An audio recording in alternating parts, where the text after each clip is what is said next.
Hello दोस्तों, कैसे हैं आप सभी। आज हम फिर हाजिर हुए हैं एक नई कहानी के साथ जिसका नाम है खूनी चुड़ैल और राइटर हैं रश्मि। खूनी चुड़ैल। रात 12:07। नरकटीला गांव की सीमा।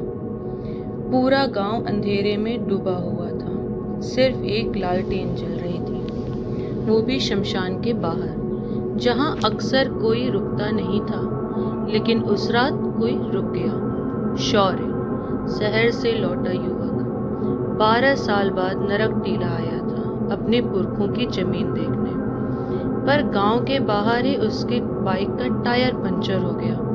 उसने मोबाइल निकाला, सिग्नल नहीं था। लालटेन की हल्की रोशनी में वो पैदल गांव की ओर बढ़ा, पर हवा में कुछ अजीब था, जैसे जमीन भी उसके कदमों को नाप रही हो। हवा में हल्की सी आवाज गूंजी, मगर शौर्य ने ध्यान नहीं दिया। पर शौर्य जैसे ही टूटी पुलिया से गुजरा, उसे लगा जैसे पीछे कोई चल रहा हो। उसने मुड़कर देखा, कोई नहीं। पर फिर हवा में बंधी पायल की आवाज धीमी मगर गूंजती हुई आई। छन छन छन। अचानक पेड़ों के बीच से एक सफेद साया गुजरा। तेज नहीं, बल्कि ऐसे जैसे जली हुई देह फिसलती हो। शौर्य डर गया।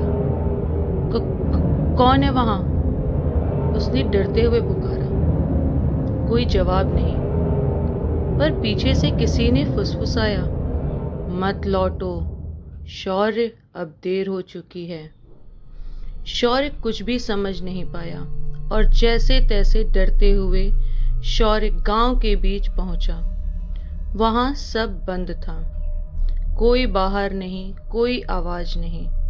लेकिन तभी पुरानी हवेली से तेज चीख सुनाई दी। आ!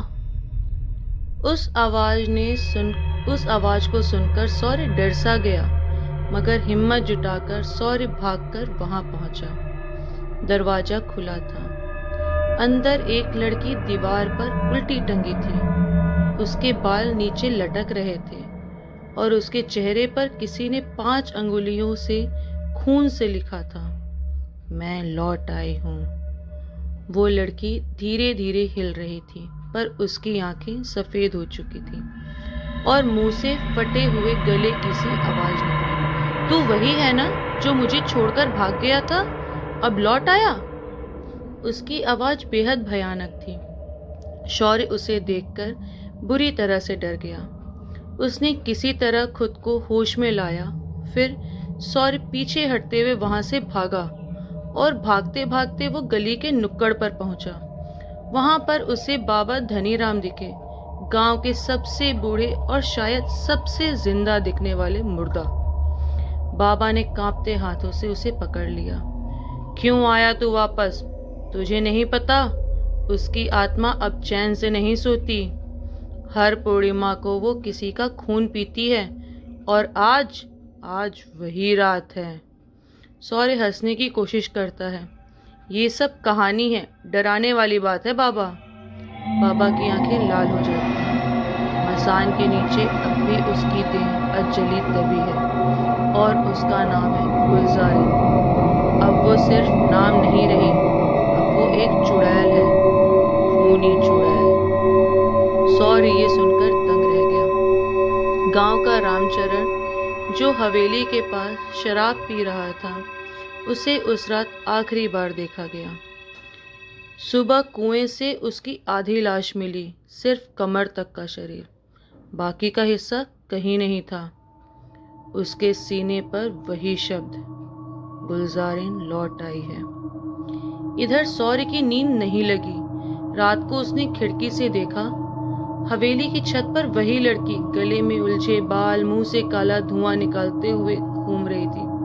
वो बोलती नहीं थी, बस देखती थी, और जहां उसकी नजर जाती वहां कुछ जलने लगता। शौर्य ने पूरी रात सोने की कोशिश की, लेकिन हर बार आंख बंद करते ही वह उल्टी टंगी लड़की, वही फटी चीख और वही नाम गूंजता, गुलजारिन। सुबह होते ही वो बाहर आया।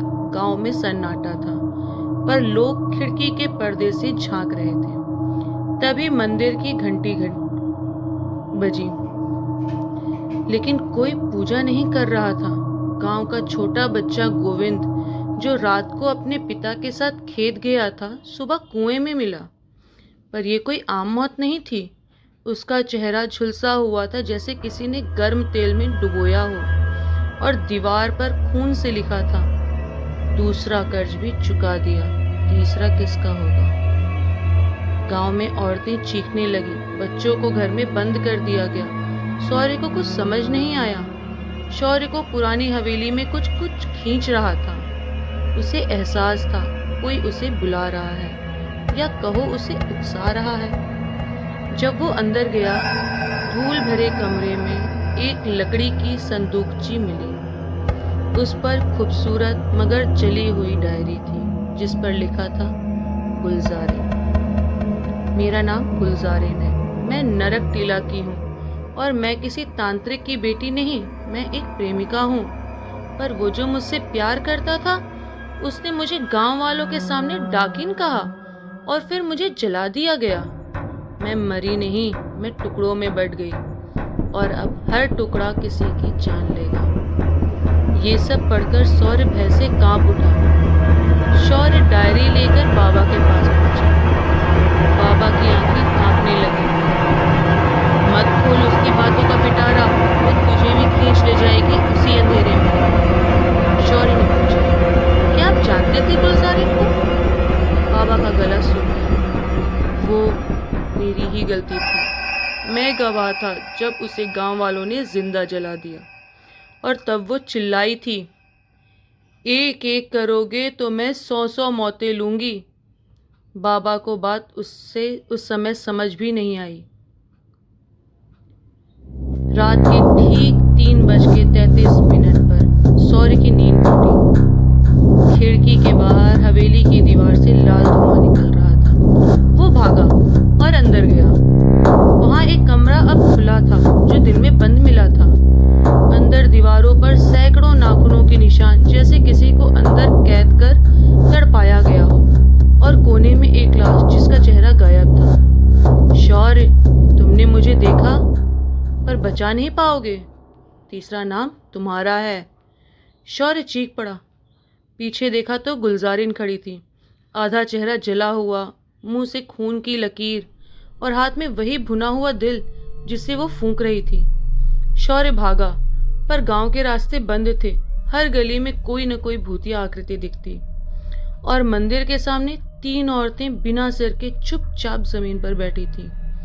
शौर्य को अब समझ आ गया, ये किसी चुड़ैल का कहर नहीं, ये है एक प्रेमिका का बदला, जिसे उसने नहीं पर उसकी ही खानदान ने धोखा दिया था। शौर्य की हिम्मत टूट रही थी, पर उसे पता था कि जवाब सिर्फ पुरानी हवेली में ही मिल सकता है।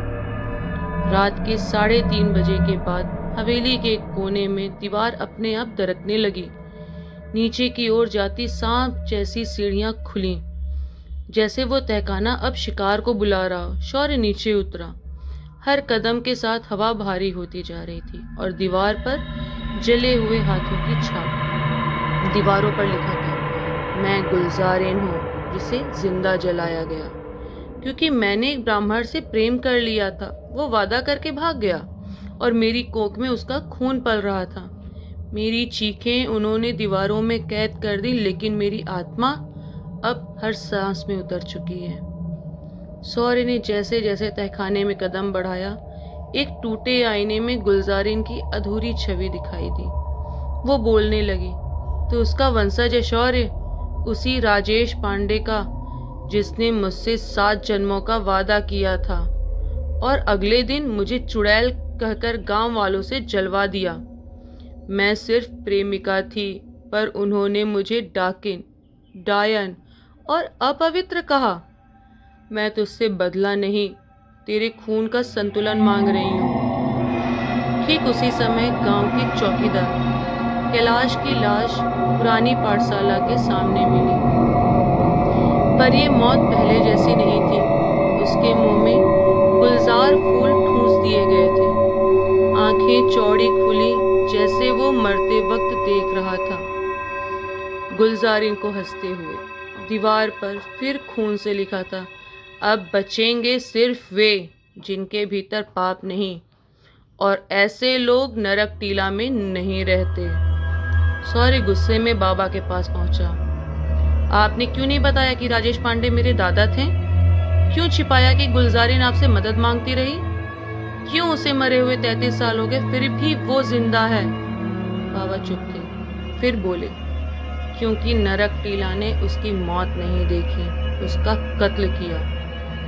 मैं जानता था जब गुलजारिन का आखिरी चीख इस जमीन में समाया तब हर घर में एक दरार आई, एक ऐसा पाप जो आज तक नहीं भरा गया। और तू शौर्य, तेरा आना उसकी आत्मा को पूरा करने का रास्ता है, पर उसकी मांग मौत नहीं, इंसाफ है।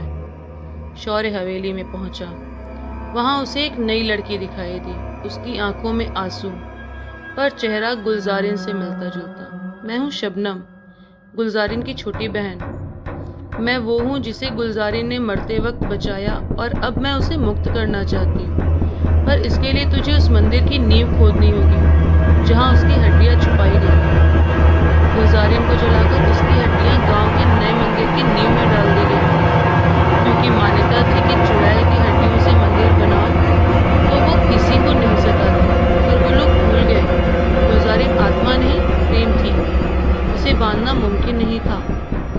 मंदिर के बाहर एक रात शौर्य को वही जली हुई लड़की फिर दिखी। उसने कहा, अब आखिरी बलि बाकी है, वो जो मेरी कोख में था और जिसे मैं साथ नहीं ले जा सकी। उसका खून अब जीवित है, और वो कोई और नहीं, तू है शौर्य। रात के तीसरे पहर हवेली की छत पर शौर्य अकेला बैठा था। तभी शबनम ने उसके सामने गुलजारिन की जन्म पत्री रख दी। शौर्य, तुम सिर्फ उसके वंशज नहीं हो, तुम ही उसका बेटा हो। शौर्य अवाक रह गया, पर वो तो गर्भवती थी और मारी गई थी। नहीं, शबनम बोली, गुलजारिन को जलाने से पहले उसकी आत्मा ने तुम्हें तांत्रिक के घर में पलने भेज दिया था, और उसके मरते ही तुम्हारी पहली चीख गूंजी थी।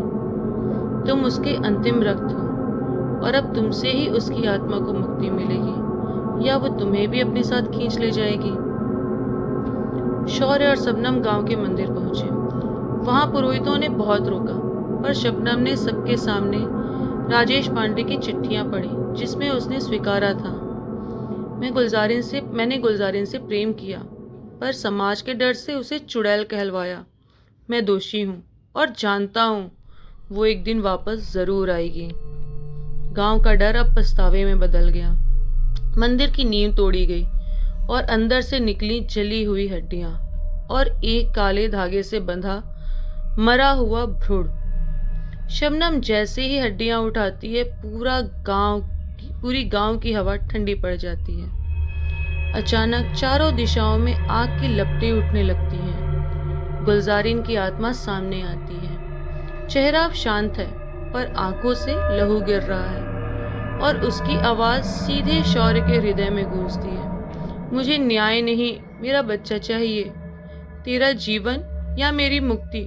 अब तू ही बता बेटा, मुझे माँ कहेगा या इस धरती पर फिर एक हत्या करेगा? शबनम तांत्रिक मंत्रों की माला उठाकर सुरक्षा घेरा बनाती है।